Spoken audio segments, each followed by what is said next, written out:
Well, war is bad for business. Putin is trying to take over Ukraine by force of arms. Ukraine gave up 1,700 nuclear weapons they had in the mid-90s, being promised that their country would never be invaded. Putin broke that promise. Well, Trump is going to end this war. We haven't had one American soldier die.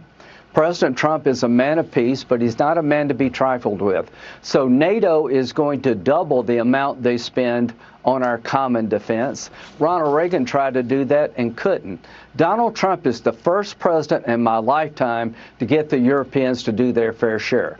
They've reduced their dependency on Russian oil and gas by 70% in Europe.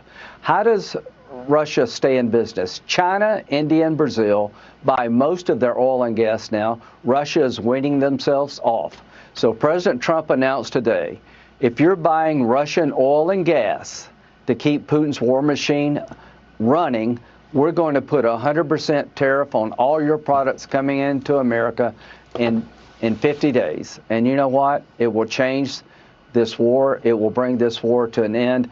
Donald Trump has done something no other American president has been able to do in my lifetime: get Europe to up their game when it comes to our common defense. Dasha, it is a change for this White House in positioning. And the question is, what happens after the 50 days? Does he agree to this Lindsey Graham bipartisan bill to put the pressure on, or does he do it himself? Well, I just spoke to a senior White House official about just that, Brett. And the point here is, I asked whether the shift was due to something. Did Putin say something? Did something happen? And they said, no, look, it's just time. And Russia at this point is now committing some of the worst atrocities against civilians of this entire war. And Trump feels like he's been tapped along by Putin.